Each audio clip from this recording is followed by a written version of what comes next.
Bonjour frères et sœurs de la Martinique. Alors, on ne se connaît pas encore, je m'appelle Sébastien, je suis pasteur en Centre-Ardèche, où je m'occupe de 3 assemblées, et je salue le pasteur Gabriel et son épouse, qui ont leur fils Fabrice, qui fait partie d'une des assemblées que je m'occupe. Puis je salue aussi Aurélien et son épouse. Un grand merci pour son invitation, Aurélien, de pouvoir partager avec vous la parole de Dieu. C'est vraiment l'avantage d'Internet. On peut partager la parole, même hors métropole, sans sortir de chez soi. C'est formidable. Alors, un petit partage biblique de quelques minutes. Et le verset pour introduire notre méditation est dans le psaume 24, versets 7 et verset 9. Même paroles qui reviennent. Ces paroles dans le psaume 24, c'est que le roi de gloire fasse son entrée. Que le roi de gloire fasse son entrée.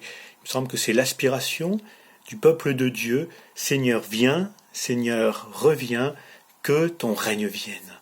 Et quand le Seigneur fait son entrée, bien dans une vie, dans une ville, une région, un pays, son entrée est accompagnée de guérison, de délivrance, de transformation, de paix parfaite, de vie nouvelle, de vie renouvelée et bien d'autres choses encore.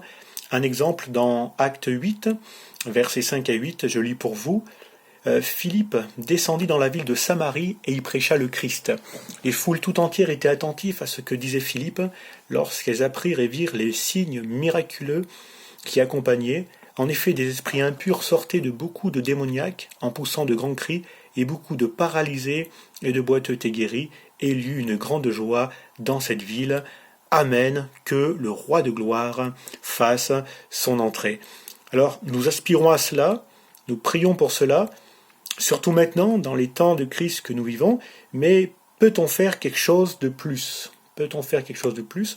Eh bien, oui, je le pense. Je le pense, et j'aimerais mettre en parallèle cette déclaration du psaume 24, que le roi de gloire fasse entrer, avec l'entrée de Jésus à Jérusalem.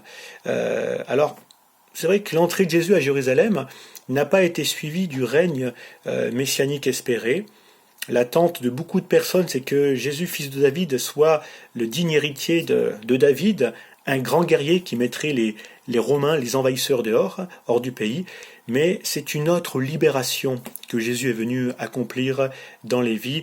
Il est venu accomplir la libération des cœurs et des âmes, que son nom soit béni. Alors, on va regarder un passage de l'Écriture où Jésus fait son entrée dans Jérusalem, et je vous propose Marc 11, versets 1 à 10. Lorsqu'ils approchèrent de Jérusalem et qu'ils furent près de Bethphagée et de Béthanie, vers la montagne des Oliviers, Jésus envoya 2 de ses disciples en leur disant « Allez au village qui est devant vous, dès que vous y serez entrés, vous trouverez un ânon attaché, sur lequel aucun homme ne s'est encore assis. Détachez-le et amenez-le. Si quelqu'un vous dit « Pourquoi faites-vous cela ?» répondez « Le Seigneur en a besoin. » Et à l'instant, il le laissera venir ici. Les disciples, étant allés, trouvèrent l'ânon attaché dehors, près d'une porte, au contour du chemin, et ils le détachèrent. Quelques-uns de ceux qui étaient là leur dirent « Que faites-vous?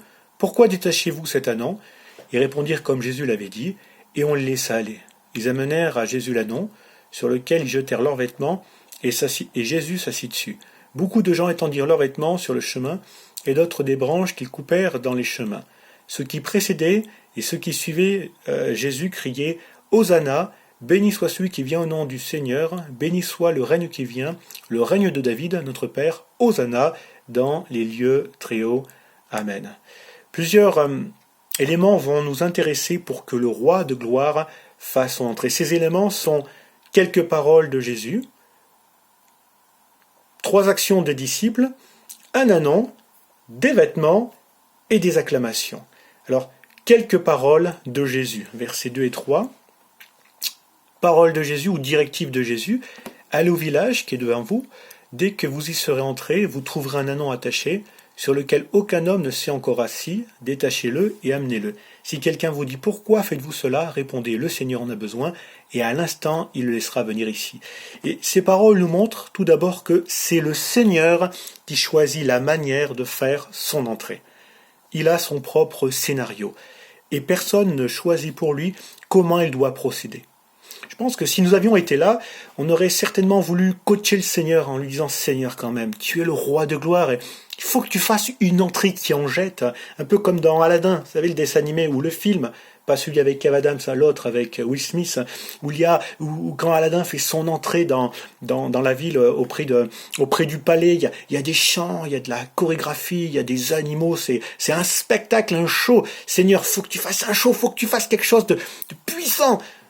Le Seigneur choisit de venir sur un ânon. Voilà, c'est surprenant. Quelqu'un disait un jour, bien des personnes veulent servir le Seigneur en tant que conseiller. Que Dieu nous aide à réaliser que c'est lui le Seigneur et c'est nous les serviteurs et c'est pas l'inverse. Nous remarquons aussi que par les paroles du Seigneur, il sait toutes choses. Il sait où est l'ânon, il l'a parfaitement géolocalisé, il sait que personne ne s'est assis dessus. Et je trouve que c'est toujours très stimulant pour notre foi de voir que Jésus sait tout, que ce que Jésus dit c'est vrai, ce n'est pas approximatif. Nous pouvons lui faire confiance, nous pouvons tout lui remettre entre ses mains. Ça, je trouve que c'est vraiment encourageant. Autre élément aussi concernant les paroles de Jésus, elles sont imprégnées d'une puissante autorité. Jésus dit à ses disciples ce qu'ils doivent faire s'il y a un obstacle pour prendre l'ânon. Verset 3, « Si quelqu'un vous dit « Pourquoi faites-vous cela ?» répondez « Le Seigneur en a besoin. » Et à l'instant, il le laissera venir ici. Et en effet, versets 5 et 6, quelques-uns de ceux qui étaient là leur dirent « Que faites-vous ? Pourquoi détachez-vous cet ânon ?» Et ils répondirent comme Jésus l'avait dit, et on les laissa aller. En se conformant aux paroles du Seigneur, l'obstacle est ôté, et ça peut nous faire penser à un autre passage de l'Évangile où un centenier romain avait compris la puissance de la parole d'autorité de Jésus, dit seulement un mot, et mon serviteur sera guéri. Et nous, avons-nous compris qu'elle est puissante, cette parole du Seigneur? Avons-nous compris combien elle est puissante? Bien-aimés, tendons l'oreille à sa parole et n'en perdons pas une seule miette. Deuxième pensée, ces 3 actions de disciples, aller, détacher l'âne et revenir avec. Allez. Les plus belles promesses du Seigneur pour notre vie seront sans effet si on ne passe pas à l'action, à la pratique. Par exemple, la pêche miraculeuse ne se serait pas faite si Pierre n'avait pas jeté le filet. Et lorsque le Seigneur nous parle, arrêtons de tergiverser, mais allons, faisons ce que le Seigneur nous dit de faire. Allez. Après, c'est détacher l'ânon. Si les disciples ont eu à détacher l'ânon, c'est qu'il était attaché. Je sais, c'est pas de la haute théologie, mais c'est un fait. Pour qu'il le détache, il était attaché. Et il y a une application spirituelle à faire qui est des plus simples. Les instruments que Dieu s'est choisis peuvent être encore attachés, encore liés.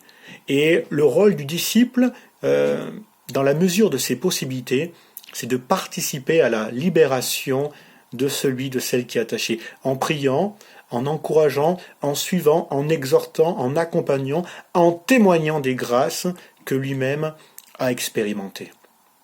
Que le Seigneur nous garde de mettre en doute ses choix sur telle ou telle personne parce que apparemment il est encore lié. Si Dieu appelait des gens parfaits pour le servir, il ne nous aurait pas appelés déjà, il appellerait que des anges. Or, il veut que nous, êtres humains, imparfaits que nous sommes, encore peut-être attachés, liés à certaines choses qui ne sont pas à sa gloire, eh bien, nous puissions le servir. Et c'est à nous de nous exhorter, nous encourager les uns les autres. Et puis, donc c'était aller, détacher et revenir avec l'animal. Le texte ne nous parle pas des conditions de voyage du retour, mais on peut imaginer, c'est un ânon. Voilà, un ânon. Donc, s'ils ont essayé de tirer l'ânon, c'est possible que l'ânon se dise, moi je bouge pas. Ils ont dû faire preuve de patience. Ils ont dû se mettre au pas de l'animal. Il y a là aussi tout un enseignement à avoir. Nous, on voit des personnes nouvelles, on veut les booster, on les pousse. Va au pas de l'âme, de cette âme qui s'est tournée vers le Seigneur.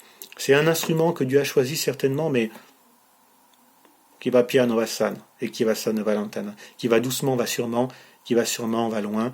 Que le Seigneur nous garde à ne pas être des mauvais coachs. Troisième point, c'est un ânon. Un ânon, c'est le choix le choix que le Seigneur va faire. Voilà, certainement en rapport avec le contexte culturel de l'époque, mais voilà, cet animal, ça peut aussi nous interpeller. Est-ce que nous sommes des ânons? Le Seigneur a choisi précisément cet animal pour faire son entrée dans Jérusalem. Alors, permettez-moi cette question, elle est étrange. À quel animal notre mentalité ressemble-t-elle le plus? Alors, il y a ce que l'on pense de soi-même, puis il y a ce que les autres voient de nous-mêmes, c'est pas toujours la même chose. Mais allez, quel animal suis-je plus ressemblant? Un cheval de course? Un tigre? Un ours? Ouais, je fais super bien, je mime super bien les animaux, comme vous avez pu remarquer. Un pigeon? Un hérisson? Un mouton? Etc., etc. En tout cas, le choix du Seigneur s'est porté sur un ânon. Alors, c'est un animal qui est vraiment connu surtout par rapport à son caractère. C'est quelque chose qui est le plus significatif. Âne, il a du caractère. Puis il y a du caractère dans la vie chrétienne, ben, il en faut. Il en faut. Et puis par la suite, nous voyons que son caractère sera soumis au Seigneur qui va s'asseoir dessus. Et cela peut nous inspirer un sujet de prière. Seigneur, que comme cet ânon où aucun homme ne s'est assis dessus, qu'aucune personne ne prenne l'emprise de ma vie, que tu sois le seul. Et s'il y a déjà des emprises sur mon âme, des emprises humaines, des emprises malsaines, aide-moi à m'en défaire, que tu sois le seul à tenir les rênes de ma vie. Amen. 4e point, je vais vite. Votre pasteur m'a pas donné beaucoup de temps, mais c'est normal. 4e point, des vêtements. Les disciples sur l'animal, puis la foule jetteront leurs vêtements. Et ça peut nous faire penser à une attitude de cœur qui plaît au Seigneur, le dépouillement. Colossiens 3,9. Ne mentez pas les uns aux autres, vous étant dépouillés du vieil homme et de ses œuvres. Dans l'Ancien Testament, en signe de repentance et d'humiliation, l'attitude c'était de déchirer ses vêtements. Alors on n'a pas gardé la coutume, mais on en a gardé l'esprit. Il est toujours important de pouvoir s'humilier, de se repentir devant le Seigneur. Le Seigneur fait son entrée au milieu de ceux qui sont humbles et qui se sont dépouillés de ce qui n'est pas à sa gloire. Ça met du temps, mais important de le faire. Je note que c'est d'abord les disciples qui vont ôter leurs propres vêtements, mettre sur l'ânon, ensuite la foule qui va mettre les vêtements sur le chemin. C'est à nous, disciples de Jésus-Christ, de montrer l'exemple à ceux qui nous entourent. Et puis, je vous propose un dernier point, le 5e, des acclamations. C'est comme ça que le Seigneur fera son entrée dans Jérusalem, au milieu des acclamations. Quel accueil ferons-nous au Seigneur? Il y a plusieurs manières de l'accueillir, par des demandes, des reproches, des signes miraculeux. En tout cas, à ce moment précis, Jésus recevra un accueil digne de lui.